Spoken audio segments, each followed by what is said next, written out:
Hi అండి. Welcome to Haribujji YouTube channel.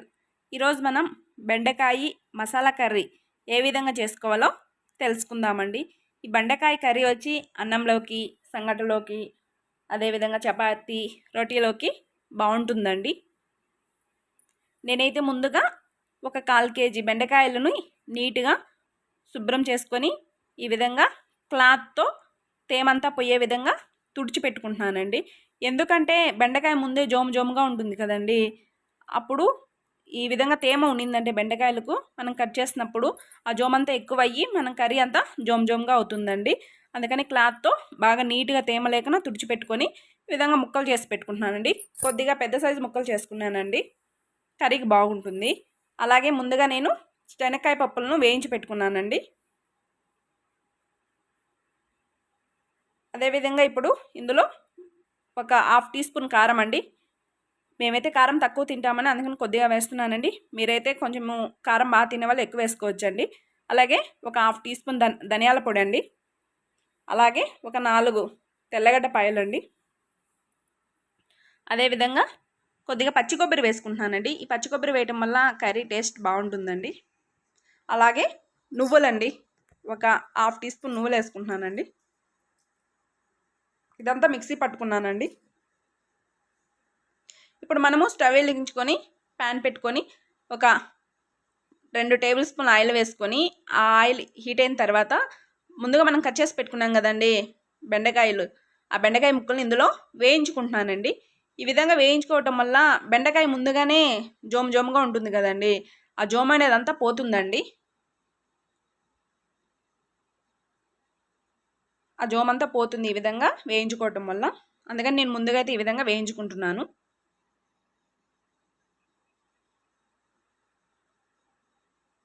చూడండి, జోము అస్సలు ఉన్నదంతా పోతుంది. ఈ విధంగా వేయించుకున్నానండి. ఇప్పుడు ఇవి తీసి పక్కన పెట్టుకుందామండి. ఇప్పుడు అదే ప్యాన్లో ఒక 2 టేబుల్ స్పూన్ ఆయిల్ వేసుకుంటున్నానండి.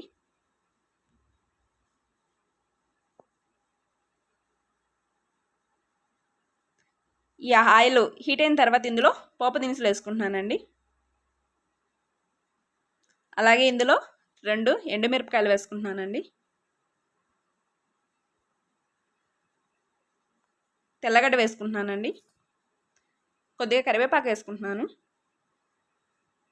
ఇదంతా బాగా వేగిన తర్వాత ఇందులో ముందుగా కట్ చేసి పెట్టుకున్న ఆనియన్ ముక్కలు వేసుకుంటున్నానండి.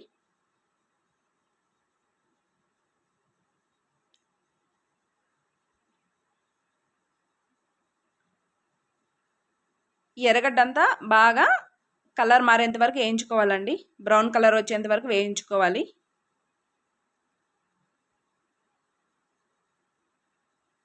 మేమైతే ఎర్రగడ్డ అంటామండి మా సైడు. అలాగే అవి వేగిన తర్వాత ముందుగా కట్ చేసి పెట్టుకున్న 2 టమోటా ముక్కలను వేసుకుంటున్నానండి.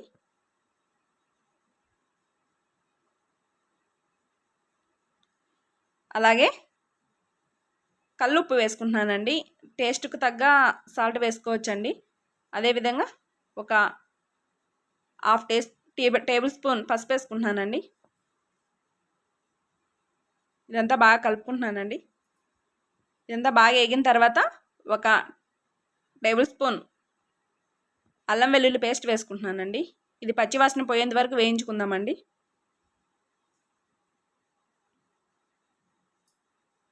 అలాగే ముందుగా మనం పేస్ట్ చేసి పెట్టుకున్నాం కదండి, అది ఇందులో వేసుకుంటున్నానండి. ఈ పేస్ట్ కూడా పచ్చివాసన పోయేంత వరకు వేయించుకోవాలండి. ఆయిల్ సపరేట్ అయ్యేంత వరకు వేయించుకోవాలి.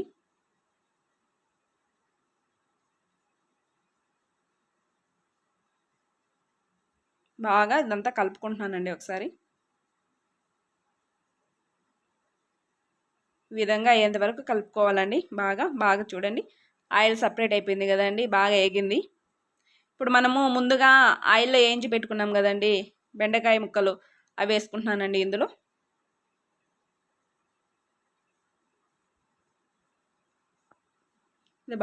ఇవంతా బాగా ఆ బెండకాయ ముక్కలకి మసాలా అంతా పట్టే విధంగా కలుపుకోవాలండి. ఇప్పుడు ఇందులో కొద్దిగా వాటర్ వేసుకుంటున్నానండి. ఎందుకంటే ఆల్రెడీ బెండకాయలు మనము వేయించుకున్నాం కదండి, వేయించుకున్నాం అప్పుడే కొద్దిగా ఉడుకుంటాయి. కొద్దిగా వాటర్ వేసుకుంటే సరిపోతుందండి, భిన్న ఉడికిపోతాయి. అలాగే సాల్ట్ సరిపోకపోతే కొద్దిగా సాల్ట్ వేసుకుంటున్నానండి. చూడండి ఈ విధంగా ఉడికిపోయిందండి. ఆల్మోస్ట్ బెండకాయ తొందరగా ఉడికిపోతుంది. ఇదంతా ఒకసారి కలుపుకుందామండి.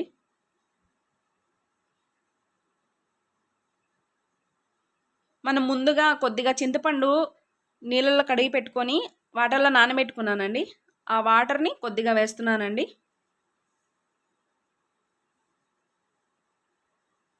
ఇదంతా ఒకసారి కలుపుకుంటున్నాను. ఇదొక బాగా ఉడికింది చూడండి. ఇప్పుడు ఇందులో 1 టేబుల్ స్పూన్ గరం మసాలా వేసుకుంటున్నానండి. అదేవిధంగా కొత్తిమీర తరుగు వేసుకుంటున్నానండి. ఇదంతా బాగా కలుపుకుంటున్నానండి. గరం మసాలా పచ్చివాసన పోయేంత వరకు ఉడికించుకోవాలండి కర్రీ.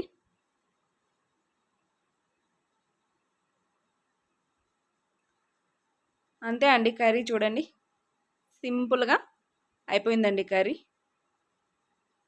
ఉడికిపోయింది బాగా. అంతే అండి. నేనైతే సంగటి చేశానండి. ఈ సంగటిలోకి కర్రీ బాగుంటుందండి. సంగటి, అన్నం, చపాతీ, రోటీలోకి బాగుంటుందండి. మీకు ఈ వీడియో నచ్చినట్లయితే మీరు ఒకసారి ట్రై చేయండి. ప్లీజ్ లైక్ చేయండి, షేర్ చేయండి, సబ్స్క్రైబ్ చేసుకోండి. థ్యాంక్స్ ఫర్ వాచింగ్ అండి.